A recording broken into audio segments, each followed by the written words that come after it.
Hi students, SSLC എക്സാമിനേഷന് വേണ്ടി focus special tuition centre നടത്തുന്ന focus micro tips ക്ലാസ്സുകളിലേക്ക് സ്വാഗതം. എൻ്റെ പേര് ശ്രീലാൽ.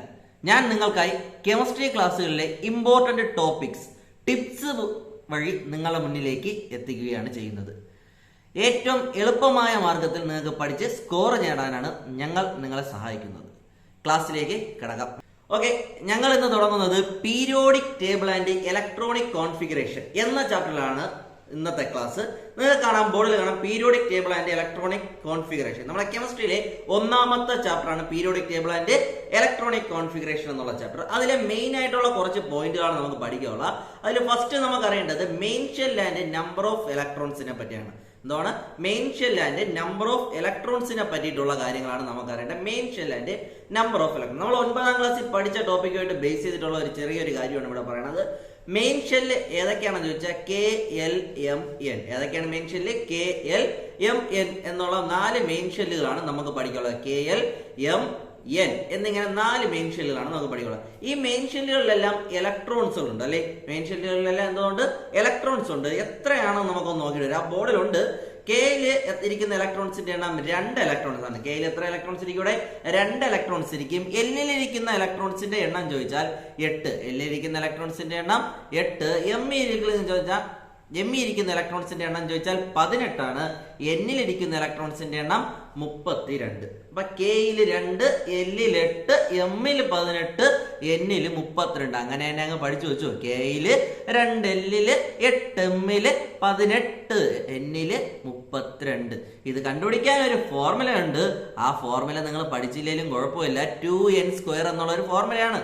ഈ 4 ഷെല്ലും അതിനകത്തിരിക്കുന്ന ഇലക്ട്രോൺസിന്റെ എണ്ണം അത് നമ്മൾ അറിഞ്ഞിരുന്നാൽ മതി. അത് നിങ്ങൾ ഇങ്ങനെ തന്നെ പഠിച്ചു. കെയിൽ 2, എല്ലിൽ 8, എമ്മില് 18, എന്നില് 32. ഒരു 5 വട്ടം ഇപ്പം തന്നെ അങ്ങ് പഠിച്ചു. അത് മനസ്സിൽ ഇരുന്നോളും. ഓക്കെ, അതിനുശേഷം ഈ മെയിൻ ഷെല്ലല്ല നമുക്കിപ്പോൾ ഇമ്പോർട്ടന്റ്. എന്നിരുന്നാൽ നമുക്ക് ഇമ്പോർട്ടന്റ് ഈ മെയിൻ ഷെല്ലിനകത്ത് വരുന്ന സബ് ഷെല്ലുകളെ പറ്റിയാണ് ഇമ്പോർട്ടന്റ്. മെയിൻ ഷെല്ലിനകത്ത് വരുന്ന സബ് ഷെല്ലുകൾ. മെയിൻ ഷെല്ലിനകത്ത് ഏതൊക്കെ സബ് ഷെല്ലുകൾ ഉണ്ടെന്ന് നോക്കാം. Subshells included in the main shells. Subshells included in the main shells. K എന്നുള്ള മെയിൻ ഷെല്ലിനകത്ത് ഇൻക്ലൂഡഡ് ആയിട്ട് വരുന്ന ഉള്ളിൽ വരുന്ന സബ്ഷെൽ ഏതാണെന്ന് ചോദിച്ചാൽ എസ് എന്ന് പറയാം. എല്ലിനകത്ത് വരുന്ന സബ്ഷെൽ ഏതൊക്കെയാണടെ? എസും പിയും. എമ്മിനകത്ത് വരുന്നത് ഏതൊക്കെയാണടെ? S, P, D. എമ്മിനകത്ത് ഏതൊക്കെയാണടെ പറഞ്ഞത്? S, P, D.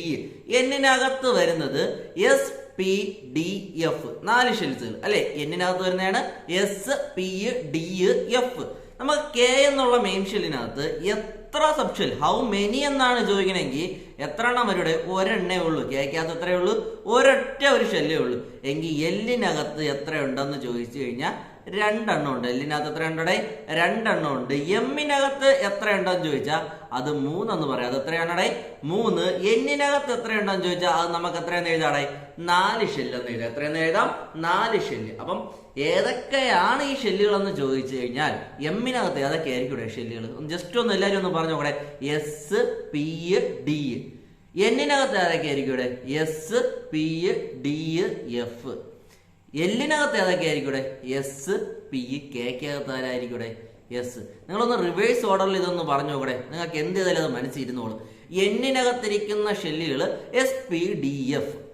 ഓക്കെ, എമ്മിനകത്തിരിക്കുന്ന സബ്ഷെൽ ഏതൊക്കെയാണടെ? S, P, D. എല്ലിനകത്തിരിക്കുന്ന സബ്ഷെൽ ഏതൊക്കെയാണടെ? S, P. അങ്ങനെയാണെങ്കിൽ കെക്കകത്തിരിക്കുന്ന സബ്ഷെൽ ഏതാണടെ? എസ്. ഇനി ഈ സബ്ഷെല്ലുകളുടെ ഇലക്ട്രോൺസിന്റെ എണ്ണം അറിയണമല്ല. അതിലോട്ട് നമുക്ക് പോവാം. സബ്ഷെല്ലിലുള്ള ഇലക്ട്രോൺസിന്റെ എണ്ണം നമുക്ക് നമ്മുടെ ബോർഡിൽ ഇപ്പം കാണാം. Subshells and number of electrons. Subshells and number of electrons എന്നാണ് ഹെഡിങ് എടുത്തിട്ടുള്ള. എസ് എന്നുള്ള സബ്ഷെല്ലിൽ ഇരിക്കുന്ന മാക്സിമം ഇലക്ട്രോണുകളുടെ എണ്ണം 2. അപ്പൊ എസിന് എത്ര താങ്ങാൻ പറ്റൂ? 2 താങ്ങാൻ പറ്റുള്ളൂ. പി എന്നുള്ള സബ്ഷെല്ലിനകത്ത് നോക്കാം. പിക്കകത്ത് മാക്സിമം എത്ര ഇരിക്കാൻ പറ്റൂടെ? 6. അതായത് 1 മുതൽ 6 വരെ പിക്കകത്ത് പറ്റും. അടുത്ത് ഡിക്കകത്ത് നോക്കിയാൽ 1 മുതൽ 10 വരെ. എഫിനകത്ത് നോക്കിയാൽ 1 മുതൽ 14 വരെ ഇരിക്കാൻ പറ്റും. ഇതിൽ ഏറ്റവും കൂടുതൽ ചോദിച്ചിട്ടുള്ള ഒരു ചോദ്യം ഞാൻ ഇപ്പം പറഞ്ഞുതരാം. പ്രീവിയസ് ക്വസ്റ്റ്യൻ ആണ്, ഈ വർഷവും വരാൻ ചാൻസ് ഉള്ള ഒരു ക്വസ്റ്റ്യൻ ആണ്. എഫിനകത്ത് മാക്സിമം ഇരിക്കുന്ന ഇലക്ട്രോണുകളുടെ എണ്ണം ഇമ്പോർട്ടന്റ് ആണ് മക്കളെ, ഒന്ന് പഠിച്ചു വെച്ചോ. എഫിനകത്തിരിക്കുന്ന മാക്സിമം ഇലക്ട്രോണുകളുടെ എണ്ണം എത്രയാണെന്ന് ചോദിച്ചാൽ 14. എത്രയാണടേ? 14. ഇനി ഒരു എളുപ്പമാർഗം പറഞ്ഞു കേട്ടാ, നമുക്ക് ഈ എഫിനെ ഫെബ്രുവരി എന്ന് പറയാം. 14 വാലന്റൈൻസ് ഡേ അല്ലേടേ? ഓർത്ത് നോക്കി എളുപ്പമല്ലേടേ? ഫെബ്രുവരി 14 വാലന്റൈൻസ് ഡേ. എഫില് 14 ഇലക്ട്രോൺസ്. എങ്ങനെയുണ്ട്? പെട്ടെന്ന് തന്നെ പഠിച്ചു. എഫിലിരിക്കുന്ന മാക്സിമം ഇലക്ട്രോൺസിന്റെ എണ്ണം 14 ആയിരിക്കും. ഡിയിലിരിക്കുന്ന മാക്സിമം ഇലക്ട്രോൺസിന്റെ എണ്ണം 10. പിയിലിരിക്കുന്ന മാക്സിമം ഇലക്ട്രോൺസിന്റെ എണ്ണം 6. എസിലിരിക്കുന്ന മാക്സിമം ഇലക്ട്രോൺസിന്റെ എണ്ണം 2 ഇലക്ട്രോൺസ്. അപ്പൊ നമ്മൾ ഇന്ന് ഇത്രയും പഠിച്ചതിൽ ഈ 1-2 കാര്യങ്ങൾ ഞാൻ ഒന്നുകൂടെ പറഞ്ഞുതരാം. കെ എൽ എം എൻ എന്നിങ്ങനെ 4 മെയിൻ ഷെല്ലുകളെ. ആ 4 മെയിൻ ഷെല്ലിനകത്തും സബ്ഷെല്ലുണ്ട്. ഈ 4 മെയിൻ ഷെല്ലിനും ഇലക്ട്രോൺസിന്റെ എണ്ണം ഉണ്ട്. ഈ സബ്ഷെല്ലിനും ഇലക്ട്രോൺസിന്റെ എണ്ണം ഉണ്ട്. ഇത്രയും കാര്യങ്ങളല്ലേ നമ്മൾ പഠിച്ചത്. ഇത്രയും കാര്യങ്ങൾ ഒന്ന് ഓട്ടിച്ചൊന്ന് ഞാൻ പറഞ്ഞുതരാം. ശ്രദ്ധിച്ച് കേട്ടോ ഇവിടെ. കെയിലിരിക്കുന്ന ഇലക്ട്രോൺസിന്റെ എണ്ണം 2, അതിലെ സബ്ഷെല്ല് എസ്, അതിലിരിക്കുന്ന ഇലക്ട്രോൺസും 2. എല്ലിലിരിക്കുന്ന ഇലക്ട്രോൺസിന്റെ എണ്ണം എത്രയാണ്? 8. അതിന്റെ സബ്ഷെല്ല് ഏതൊക്കെയാണ്? എസും പിയും. എങ്കിൽ എസിലും പിയിലും കൂടെ ചേർത്ത് എത്ര ഇലക്ട്രോൺസ് വരണോടെ? 8 ഇലക്ട്രോൺസ് വരണം. എസിൽ 2 ആണെങ്കിൽ ബാക്കി പിയിൽ 6 വരണ്ടേടെ? അത്രേ ഉള്ളൂ. പിയില് 6. എമ്മിലിരിക്കുന്ന ഇലക്ട്രോൺസുകളുടെ എണ്ണം 18 ആണ്. എമ്മിനകത്തുള്ള സബ്ഷെല്ല് ഏതൊക്കെയാണ്? എസ് ഉണ്ട്, പി ഉണ്ട്, ഡി ഉണ്ട് അല്ലെ? എസ് ഉണ്ട്, പി ഉണ്ട്, ഡി ഉണ്ട്. എസിനകത്ത് 2 ഇരുന്ന പിക്കകത്ത് 6 ഇരുന്നെന്നും നമ്മൾ പറഞ്ഞു. എങ്കിൽ ഡിയില് ബാക്കി എത്ര വരും? ഇവിടെ 10 വരും. ആ 10 അങ്ങ് എഴുതി വേണം. ഇനി അടുത്ത് പറഞ്ഞ ഏതാണ്? എൻ എന്നുള്ള shell. S, P, D, F. ഏതൊക്കെയാണ്? S, P, D, F. ആ എസിനകത്ത് 2 എന്ന് പറഞ്ഞ്, പിക്കകത്ത് 6 എന്ന് പറഞ്ഞ്, ഡിക്കകത്ത് 10 എന്ന് പറഞ്ഞ്, അടുത്ത എഫിനകത്ത് എത്രയായിരിക്കും? ഫെബ്രുവരി 14. അത് ഓർത്ത് വെച്ചിരുന്നാൽ മതി. അത് തന്നെയാണ് ആൻസർ. എഫിനകത്ത് 14 ഇലക്ട്രോൺസ് ഇരിക്കും. ശരി, അപ്പൊ നമ്മൾ ഈ പറഞ്ഞ കാര്യത്തിലോട്ട് പോവാം. ഇനി അടുത്ത് ഒരു കാര്യം ഇമ്പോർട്ടന്റ് ആണ്. ഈ പാഠത്തിലെ ഏത് ക്വസ്റ്റ്യൻ ചെയ്യണമെങ്കിലും നിങ്ങൾക്ക് അറിയേണ്ട ഒരു ടോപ്പിക്കാണ്.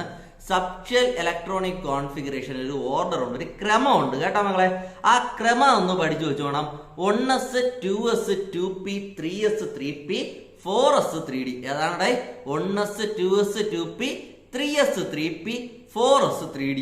ഇനി ചിലയിടത്ത് 3d അകത്തിട്ട് 4s പുറത്തിടും. അവരിട്ടോട്ട്, നമുക്ക് ഇങ്ങനെ തന്നെ അങ്ങ് പഠിക്കാം. ഇതിനൊരു കാരണമുണ്ട്. പല തെറ്റുകളും നമ്മൾ ഒഴിവാക്കാൻ ഈ ഒരു മാർഗം മതി. ഇത് തെറ്റല്ല, ഇതാണ്, ഇതും കറക്റ്റ് ആണ്, അതും കറക്റ്റ് ആണ്. 3d ഉള്ളിൽ വന്നാലും കറക്റ്റ്, 4s ഉള്ളിൽ വന്നാലും കറക്റ്റ് തന്നെയാണ്. ഇങ്ങനെ എഴുതി പഠിച്ചു കഴിഞ്ഞാൽ പല തെറ്റുകളും നമുക്ക് ഒഴിവാക്കാം. നമുക്ക് അക്കാഡമിക്കലി മാർക്കാണ് ഇമ്പോർട്ടന്റ്. അതിനു വേണ്ടി നമ്മൾ ബോർഡിലോട്ട് നോക്കിയോ. 1s, അതിലെ 1 എന്തോന്നിനായിരിക്കും റെപ്രസെന്റ് ചെയ്യണ? മെയിൻ ഷെല്ലായ K.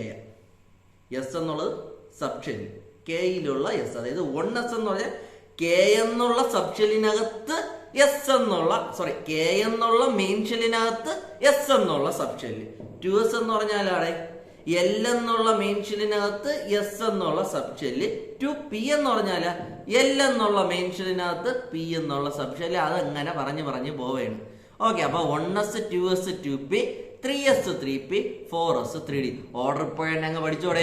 1s 2s 2p 3s 3p 4s 3d. ആ ഓർഡർ അതേപോലെ അങ്ങ് ഇപ്പം തന്നെ പഠിച്ചു. ഒരു 5 വട്ടം അങ്ങ് പറഞ്ഞു. എല്ലാവരും മനസ്സിൽ പറഞ്ഞോടെ. 1s 2s 2p 3s 3p 4s 3d.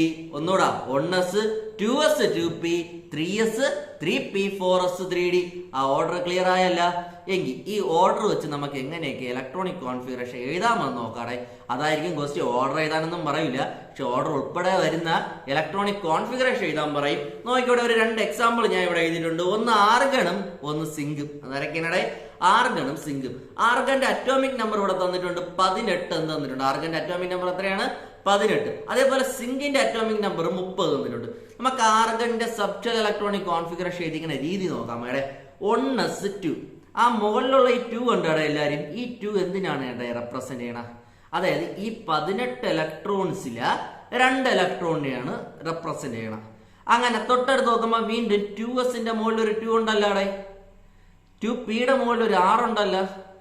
3sന്റെ മുകളിൽ വീണ്ടും ഒരു 2, പിയുടെ മുകളിൽ ഒരു 6. ഇതെല്ലാം കൂടെ നമ്മൾ ടോട്ടൽ ചെയ്യുമ്പോൾ നമുക്ക് എത്ര കിട്ടണം? ഇവിടെ ഈ എഴുതിക്കുന്ന ഇലക്ട്രോൺസിന്റെ എണ്ണം കിട്ടണം. ആർഗന്റെ ഇലക്ട്രോൺസിന്റെ എണ്ണം എത്ര ആയിരുന്നേ? 18. അത് നിങ്ങളൊന്ന് കൂട്ടി നോക്കുകയാണെങ്കിൽ നമുക്ക് 2 + 2 4, 4 6 10, 10 2 12 6 18. നമുക്ക് കിട്ടിയാടെ 18 ഇലക്ട്രോൺസ് ഉണ്ട്. എത്ര ഇലക്ട്രോൺസ് ഉണ്ട്? 18 ഇലക്ട്രോൺസ് ഉണ്ട്. അപ്പൊ ഇങ്ങനെയാണ് എഴുതേണ്ടത്. അതായത് ഓരോ സബ്ഷെല്ലിൽ ഇരിക്കുന്ന മാക്സിമം ഇലക്ട്രോൺസിന് നമ്മൾ അങ്ങ് എൻ്റർ ചെയ്തും കൊടുക്കണം. അതായത് 1 എസ്സിൽ എത്രയായിട്ടായി മാക്സിമം 2. അതിൽ നിറഞ്ഞു കഴിഞ്ഞാൽ നേരെ അടുത്ത ഏതിലോട്ട് പോകും? പിയിലോട്ട് പോകും. പിയിൽ മാക്സിമം ഇലക്ട്രോൺ എത്രയാണ്? 6. അപ്പൊ 1s കഴിഞ്ഞ് നമുക്ക് നേരെ ഡയറക്റ്റ് ആയിട്ട് 1p ഉണ്ടാ ഇല്ല, നമുക്ക് ഏതേ ഉള്ളൂ? 2s ഉള്ളൂ. 2sലും 2 നിറഞ്ഞിട്ട് മാത്രമേ എന്തോന്നിലോട്ട് പോകാം? അവിടെ 2pയിലോട്ട് പോകാം. 2pയിലോട്ട് 6 ഇലക്ട്രോൺസ് ഇരിക്കും. അത് കഴിഞ്ഞ് 3sലോട്ട് പോകും. 3sലോട്ട് അത് എത്ര ഇലക്ട്രോൺസ് ഇരിക്കും? 2 ഇരിക്കുള്ളൂ. അടുത്ത 3pയില് 6. ടോട്ടൽ ചെയ്യുമ്പോൾ നമ്മൾ എത്രയാണോ ഇലക്ട്രോൺസിന്റെ എണ്ണം, ഈ ആർഗന്റെ കേസിലാണെങ്കിൽ എത്രയാണ് ഇലക്ട്രോൺസിന്റെ എണ്ണം? 18 ആയിരുന്നു. ആ 18നെ നമ്മൾ അങ്ങ് കംപ്ലീറ്റ് ചെയ്ത് എഴുതണം. ഓക്കെ, ഇത്രയും നിങ്ങൾക്ക് അറിയാമെങ്കിൽ നിങ്ങൾക്ക് 2 മാർക്കിനുള്ളത് പരീക്ഷയ്ക്ക് ആയി കഴിഞ്ഞിടേ. 2 മാർക്കിന് നിങ്ങൾക്ക് 40ൽ 2 മാർക്ക് കൺഫേം ആണ്. നമ്മൾ ഇന്ന് എടുത്ത ഒരു 10 മിനിറ്റോ 15 മിനിറ്റിന്റെയോ ക്ലാസ്സിനകത്ത് നിങ്ങൾക്ക് 2 മാർക്ക് കൈ കിട്ടി. ഉറപ്പാണ്. ഇതിൽ നിന്നൊരു ക്വസ്റ്റ്യൻ വന്നിരിക്കും, 100% ഉറപ്പായിട്ടുള്ള ക്വസ്റ്റ്യൻ. സിങ്ക് അടുത്ത ഒരെണ്ണം ഒരു എക്സാമ്പിൾ നോക്കട്ടെ. സിങ്ക് അറ്റോമിക് നമ്പർ 30 അല്ലേ എഴുതിയിരിക്കുന്നത്. അതിന്റെ മുകളിലത്തെ ഇലക്ട്രോൺസിന്റെ എണ്ണം കൂട്ടി നോക്കട്ടെ. ആദ്യം 1s 2, 2s 2, 2p 6, 3s 2, 3p 6, 4s 2, 3d 10. ഇതെല്ലാം കൂടെ കൂട്ടുമ്പോൾ എത്ര എന്നാ കിട്ടണോടെ നമുക്ക്? 30 എന്നുള്ള, അതായത് സിങ്കിന്റെ അറ്റോമിക് നമ്പറായ 30 ആണ്. ആ 30 ഇലക്ട്രോൺസും അവിടെ ഉണ്ടായിരിക്കണം. ഉണ്ടാകും നോക്കാം മോടെ. ഇവിടെ 2, 2ന്റെ കൂടെ 2 പ്ലസ് ചെയ്യുമ്പം 4, 6, 10, 12, 18, 20, 10, 30. ഓക്കെ, എന്നാ ഇതിൽ നിന്നൊക്കെ കാളും ഒരു കുറച്ചുകൂടി ഒരു ഇമ്പോർട്ടൻ്റ് ഒരു ക്വസ്റ്റ്യൻ ഉണ്ട് കേട്ടോ. നമ്മളെ സ്ഥിരം പരീക്ഷയ്ക്ക് പറഞ്ഞ ഒരു ക്വസ്റ്റ്യൻ ആണ്. എന്നാൽ ഒന്നുകിൽ നിങ്ങൾ ഈ പറഞ്ഞ മോഡൽ എക്സാമിന് അല്ല എങ്കിൽ മെയിൻ എക്സാമിന് എന്ത് ചെയ്താലും ഒരു പരീക്ഷയ്ക്ക് കാണും. ഇത് ചോദിക്കാതെ ഒരു ക്വസ്റ്റ്യൻ പേപ്പർ ഉണ്ടെങ്കിൽ നിങ്ങൾ ആ പരീക്ഷ എഴുതിയില്ലെങ്കിലും കുഴപ്പമില്ലെന്ന് ഞാൻ പറയുള്ളൂ. ഇതാണ് ആ ഇമ്പോർട്ടന്റ് ക്വസ്റ്റ്യൻ. നോക്കിയോടെ ഇമ്പോർട്ടന്റ്. ഓക്കെ, ഇതിൽ നിന്നൊക്കെ ഇമ്പോർട്ടന്റ് ആയിട്ട് ഇതാ ഈ ബോർഡിൽ കിടക്കുന്ന കാര്യം എന്ത് ചെയ്താലും പരീക്ഷയ്ക്ക് ചോദിക്കും. ചോദിക്കാതെ ഒരു പരീക്ഷയും വരില്ല. നമുക്ക് നോക്കാം എന്തോന്നാണ് അതിൽ പറഞ്ഞിരിക്കണേന്ന് നോക്കാം. CR atomic number 24, CU atomic number 29. 2 കാര്യങ്ങൾ. CR atomic number 24, CU atomic number 29. ഇത് രണ്ടിന്റെ കേസുകളാണ് പറഞ്ഞിരിക്കുന്നത്. നമുക്ക് അതിന്റെ ഇലക്ട്രോണിക് കോൺഫിഗറേഷനിലോട്ട് ഒന്ന് നോക്കാം. 1s2, 2s2, 2p6, 3s2, 3p6, 4s1, 3d5 ആണെന്നാണ് ഞാൻ എഴുതിയിട്ടുള്ളത് അല്ലെ. നോക്കണേ, 1s2, 2s2, 2p6, 3s2, 3p6, 4s1, 3d5. ഇതെന്നൊരു sir നേരത്തെ പറഞ്ഞ് എസ്സിൽ 2 ഇരിക്കും എന്ന് പറഞ്ഞ് ഇപ്പൊ 1 ഉള്ളെന്ന് ആരെങ്കിലും ഒക്കെ ചിന്തിക്കൂലേ? ആ ചിന്തയ്ക്ക് ഒരു ഉത്തരവുണ്ട് എൻ്റെ കയ്യില്. എന്ത് ചെയ്താലും അവിടെ പരീക്ഷയ്ക്ക് നമ്മൾ എഴുതേണ്ടത് ഇത് തന്നെയാണ്. അതായത് ഈ 4s1, 3d5 എന്ന് എഴുതണം. സാധാരണ നമ്മൾ പഠിച്ചു വരണം ഈ CRന്റെ ഒന്ന് നമുക്ക് ഇപ്പുറത്തോടൊന്ന് മാറ്റിയെന്ന് പറയുമ്പോൾ ഈ ലാസ്റ്റത്തെ 2 ഷെല്ലിൽ എങ്ങനെയാണ് വരേണ്ടത്? 4s2 എന്താണ്? 4s2 വരും. അതേപോലെ തന്നെ 3Dയിൽ എത്ര വരും? ഇവിടെ 3Dയിൽ എത്ര വരും? ഇവിടെ 4 എന്നായിരിക്കും പറഞ്ഞ. 4s2, 3d4. അപ്പോഴേ 24 ആവും. പിന്നെ എന്തിനാണ് സാർ അവിടെ 4s1, 3d5 എന്ന് എഴുതിയെന്ന് ചോദിച്ചാൽ അതിനാണ് ആൻസർ ആണ് ഡി ഷെല്ലിനെ സംബന്ധിച്ച്, ഡി സബ് ഷെല്ലിനെ സംബന്ധിച്ച് ഹാഫ് ഫിൽഡ് അല്ലെങ്കിൽ ഫുൾ ഫിൽഡ് ആയിരിക്കുന്ന സമയത്ത്, അതായത് കംപ്ലീറ്റ്ലി ഫിൽഡ് ആയിരിക്കുന്ന സമയത്ത് സ്ഥിരത കൂടുതലായിരിക്കും. എന്തോന്ന് കൂടുതലായിരിക്കും? ഇവിടെ സ്ഥിരത കൂടുതലായിരിക്കും. നിങ്ങൾക്ക് അപ്പൊ അതായിരിക്കും നമ്മുടെ ആൻസറും. അതായത് 4s1, 3d5. നമ്മൾ നേരത്തെ പഠിച്ച കാര്യത്തിലോട്ട് പോവാണ്. ആ ഡിയിൽ നമ്മൾ ഇരിക്കുന്ന മാക്സിമം ഇലക്ട്രോൺസിന്റെ എണ്ണം എത്രയെന്ന് പറഞ്ഞ് 10 ഇലക്ട്രോൺസിന്റെ ഇരിക്കുന്നത്. അപ്പൊ 10 ഇലക്ട്രോൺസ് പറഞ്ഞാൽ അത് കംപ്ലീറ്റ്ലി ഫിൽഡ്. അത്രയാണ് കംപ്ലീറ്റ്ലി ഫിൽഡ്. ഈ കംപ്ലീറ്റ്ലി ഫിൽഡ് ആയിരിക്കുന്ന അവസ്ഥയിൽ അതിന് എന്തോന്ന് കൂടുതലായിരിക്കും? സ്ഥിരത കൂടുതലായിരിക്കും. അതേപോലെ ഹാഫ് ഫിൽഡ് ആയിരിക്കുന്ന 10ന്റെ ഹാഫ് എത്രയാണ്? 5 ആയിരിക്കും. ഈ 5 വരുന്ന സമയത്ത് അതിന് എന്തോന്നായിരിക്കും? ഇവിടെ ഈ സ്റ്റെബിലിറ്റി കൂടുതലായിരിക്കും. എന്തോന്ന് കൂടുതലായിരിക്കും? സ്റ്റെബിലിറ്റി കൂടുതലായിരിക്കും. അപ്പൊ നമ്മുടെ അവിടെ ആൻസർ എന്തോന്നായിരിക്കും? ഡി സെക്ഷനില് ഹാഫ് ഫിൽഡ് ആയിരിക്കുന്ന അവസ്ഥയിൽ എന്തോന്നായിരിക്കും? സ്റ്റെബിലിറ്റി കൂടുതലായിരിക്കും. ഏത് ക്വസ്റ്റ്യന്റെ കേസിൽ? CR അറ്റോമിക് നമ്പർ 24ന്റെ കേസിലാണ്. നമുക്ക് CU അറ്റോമിക് നമ്പർ 29ലോട്ട് ജസ്റ്റ് ഒന്ന് പോയിട്ട് വരാണേ. അവിടെ 1s2, 2s2, 2p6, 3s2, 3p6, 4s1, 3d10 ആണ്. അവിടെ ഇത് തന്നെ കേസ്. ഈ 4s1, 3d10 പകരം പരീക്ഷയിൽ ചിലപ്പോൾ അവർ ഇങ്ങോട്ട് ക്വസ്റ്റ്യൻ തരും. എങ്ങനെയാണ്? 4s2, 3d9 എന്ന് പറഞ്ഞ് എഴുതി തരും. എന്നിട്ട് ചോദിക്കുക ശരിയാണോ എന്ന്. അപ്പോഴെന്നെ കഴിക്കണം ഇതൊന്നും ശരിയല്ല എന്ന്. ഇതൊന്നും ശരിയല്ല. ശരി ആരെ പക്കലിരിക്കുള്ളതാണ്? നമ്മുടെ പക്കലുള്ളതാണ് ശരിയായിട്ടുള്ള ആൻസർ. ഏതായിരുന്നു ആൻസർ? 4s1, 3d10. അവിടെ എന്തോന്നായിരിക്കും കാരണം? ആ ആൻസർ മാത്രമല്ല, കാരണം കൂടെ നമ്മളോട് ചോദിക്കും. എന്തോ ഫുൾ ഫിൽഡ് ആയിരിക്കുന്ന സമയത്ത് അല്ലെങ്കിൽ കംപ്ലീറ്റ്ലി ഫിൽഡ് ആയിരിക്കുന്ന സമയത്ത് പൂർണ്ണമായിട്ടും നിറഞ്ഞിരിക്കുന്ന അവസ്ഥയില് സ്ഥിരത കൂടുതലായിരിക്കും. ആരുടെ സ്ഥിരതയായിരിക്കും ഇവിടെ കൂടുതൽ? ഡി സബ്ഷെല്ലിന് സ്ഥിരത കൂടുതലായിരിക്കും. ആർക്ക് കൂടുതലായിരിക്കും? ഇവിടെ ഡി സബ്ഷെല്ലിന് സ്ഥിരത കൂടുതലായിരിക്കും. അതുകൊണ്ടാണ് ഈ ഡിക്ക് 10. ഇതേ പ്രോപ്പർട്ടി കാണിക്കുന്ന ഒരാളും കൂടെ ഉണ്ട് എഫിന്. പക്ഷെ എഫ് നമുക്ക് പഠിക്കാനില്ല, അപ്പൊ അതിലോട്ട് നമുക്ക് പോണ്ട. എഫ് നിങ്ങൾക്ക് +1 +2 ക്ലാസ്സുകളിലോട്ട് വരുമ്പോൾ നമുക്ക് പഠിക്കാം. അപ്പൊ ഇവിടെ ഡി സബ്ഷെല്ലിന്റെ കേസിൽ നോക്കുമ്പോൾ ഡി സബ്ഷെല്ല് ഹാഫ് ഫിൽഡ് ആയിരിക്കുന്ന അവസ്ഥയിൽ, പകുതി നിറഞ്ഞിരിക്കുന്ന അവസ്ഥയിലോ, ഡി സബ്ഷെല്ല് കംപ്ലീറ്റ്ലി ഫിൽഡ് ആയിരിക്കുന്ന അവസ്ഥയിലോ, പൂർണ്ണമായി നിറഞ്ഞിരിക്കുന്ന അവസ്ഥയിലോ എന്തോന്ന് കൂടുതലായിരിക്കും? സ്റ്റെബിലിറ്റി കൂടുതലായിരിക്കും. എന്ന് വെച്ചാൽ സ്ഥിരത കൂടുതലായിരിക്കും. ഇംഗ്ലീഷ് മീഡിയം പഠിക്കുന്നവർക്ക്, മലയാളം മീഡിയം പഠിക്കുന്നവർക്ക് എഴുതാം. സ്ഥിരത കൂടിയത് കൊണ്ടാണ്. ആരുടെ സ്ഥിരതയാണ് കൂടിയത്? എന്റെ ആണാ? നിങ്ങളുടെ ആണാ? ഡി സബ്ഷെല്ലിന്റെ സ്ഥിരത കൂടിയത് കൊണ്ട്. ഡി സബ്ഷെല്ല് പകുതി നിറഞ്ഞിരുന്നാലും കൂടുതലായിരിക്കും, മുഴുവൻ നിറഞ്ഞിരുന്നാലും കൂടുതലായിരിക്കും സ്ഥിരത. ആ ആൻസർ എഴുതാം കേട്ടോ. ഇനി പരീക്ഷയ്ക്ക് ഞാൻ പറയണത്, ഈ ബുദ്ധിമാന്മാരാണല്ലോ ക്വസ്റ്റ്യൻ തയ്യാറാക്കണം. അപ്പൊ അവര് അതിബുദ്ധി കാണിച്ച് വേറൊരു രീതി തരും. നമ്മളെ മണ്ടന്മാരാക്കാനായിട്ട് ഒരു പരിപാടി ചെയ്യും. ഈ CR നമ്മൾ ഇവിടുന്ന് കാണാൻ പഠിച്ചിട്ട് CR 24 CR 24 CR 24 എന്ന് പാടി പോയിട്ട് അവിടെ ചെല്ലുമ്പോൾ CRന്റെ പൊടി പോലും കാണില്ല. ഓക്കെ, CR എവിടെയോ പോയി. അപ്പൊ നമ്മൾ എന്തോ അവിടെ അവർ തരണ ക്വസ്റ്റ്യനിൽ തരണത് CRന് പകരം X എന്നോ Y എന്നോ വേറെ ഏതെങ്കിലുമൊക്കെ പേരുകൾ തരും. വല്ല ബാബു എന്നോ സാബു എന്നൊക്കെ തന്നു കഴിഞ്ഞാൽ നമ്മൾ എഴുതേണ്ടി വരും. അവിടെയും ബാബുവിന്റെ അറ്റോമിക് നമ്പർ 24 ആണെന്ന് പറഞ്ഞു കഴിഞ്ഞാൽ അറ്റോമിക് നമ്പർ മതി നമുക്ക്. 24 എന്നുള്ള ആ സംഖ്യ മാത്രം മതി 4s1 3d5 എന്ന് എഴുതാൻ. ഓക്കെ, അപ്പൊ അത് ശ്രദ്ധിച്ചോണം മക്കളെ. 3d5 4s1, അതായത് 4s1 3d5 വരുന്നത് അറ്റോമിക് നമ്പർ 24-നും അതേപോലെ അറ്റോമിക് നമ്പർ 29-നുമാണ്. ഓക്കെ, ക്ലിയർ ആയാടെ? എല്ലാവർക്കും ക്ലിയർ ആയാടെ? അപ്പൊ ഇത്രയും കാര്യങ്ങൾ നമുക്ക് ഇമ്പോർട്ടന്റ് ആയിട്ടുള്ള കാര്യങ്ങളാണ്. ഇത്രയും കാര്യങ്ങളാണ് നമ്മൾ ഇന്നത്തെ ക്ലാസ്സിൽ എടുക്കുന്നത്. എല്ലാവർക്കും വ്യക്തത തോന്നുന്ന കരുതിക്കണം. നമ്മൾ എന്തായാലും ഒരു 3-4 മാർക്കിനുള്ള ക്വസ്റ്റ്യൻസ്, ഇതിന് മുന്നുള്ള പരീക്ഷകൾ ഏത് ക്വസ്റ്റ്യൻ പേപ്പർ ഫൈനൽ എക്സാമിന്റെ എടുത്ത് നോക്കിയാലും നിങ്ങൾക്ക് ഉറപ്പായിട്ട് കാണാം ഈ മാർക്കുകളൊക്കെ വന്നിട്ടുള്ളത്. അതായത് 3-4 മാർക്കിന് ഈ പഠിച്ച കാര്യങ്ങൾ, ഇന്ന് നമ്മൾ പഠിച്ച 10-15 മിനിറ്റ് ക്ലാസ് കൊണ്ട് നിങ്ങൾക്ക് 4 മാർക്ക് കെമിസ്ട്രിയിൽ നിന്ന് ഞാൻ നിങ്ങൾക്ക് വാങ്ങിച്ചു തരുമെന്ന് പറഞ്ഞാൽ വാങ്ങിച്ചു തന്നിരിക്കും. വീണ്ടും ക്ലാസ്സുകളിലേക്ക് പോകുമ്പം ഇതിനേക്കാളും നിങ്ങൾക്ക് ഫുൾ മാർക്കിലോട്ട് നിങ്ങളെ കൊണ്ടെത്തിച്ചിരിക്കും. A+ എന്നുള്ള ഒരു സ്വപ്നത്തിലേക്ക് കൊണ്ടെത്തിച്ചിരിക്കും. സ്വപ്നം കൈവെള്ളയിലാക്കി തന്നിരിക്കും. അത് ഉറപ്പാണ്. ഇവിടെ ശ്രദ്ധിച്ചോണം. ഈ പഠിച്ച കാര്യങ്ങൾ ഇന്ന് തന്നെ വീട്ടിൽ ഇരുന്ന് ഒന്നുകൂടെയൊക്കെ നിങ്ങളൊന്ന് ആവർത്തിച്ച് ചെയ്യണം. കുറച്ച് നേരത്തെ കാര്യമല്ലേ ഉള്ളൂ. വളരെ കുറച്ച് നേരത്തെ കാര്യം. വീഡിയോ തന്നെ 1-2 വട്ടം കൂടുതൽ കണ്ടാലും നിങ്ങൾക്ക് പിടികിട്ടുന്ന കാര്യങ്ങൾ ജസ്റ്റ് ഒന്ന് നോട്ട് ചെയ്ത് വെച്ചോ. എന്തേതായാലും ഇത് പരീക്ഷയ്ക്ക് വരും. പരീക്ഷയ്ക്ക് വന്നില്ലെങ്കിൽ ഇതിന്റെ താഴെ ഒന്ന് നിങ്ങൾക്ക് കമന്റ് ചെയ്യാം, എന്ത് സാറേ ഇത് പരീക്ഷയ്ക്ക് വന്നില്ലെന്ന്. ഓക്കെ, ഇത്രയും പറഞ്ഞുകൊണ്ട് നമുക്ക് ഇന്നത്തെ ക്ലാസ്സിലോട് വൈൻഡപ്പ് ചെയ്യാം. എല്ലാവരും നല്ല അടിപൊളിയായിട്ട് പഠിച്ച് അടിപൊളിയായിട്ട് പരീക്ഷ എഴുതിക്കോ. കെമിസ്ട്രിയുടെ A+ ശ്രീലാൽ തരുന്ന ഉറപ്പ്.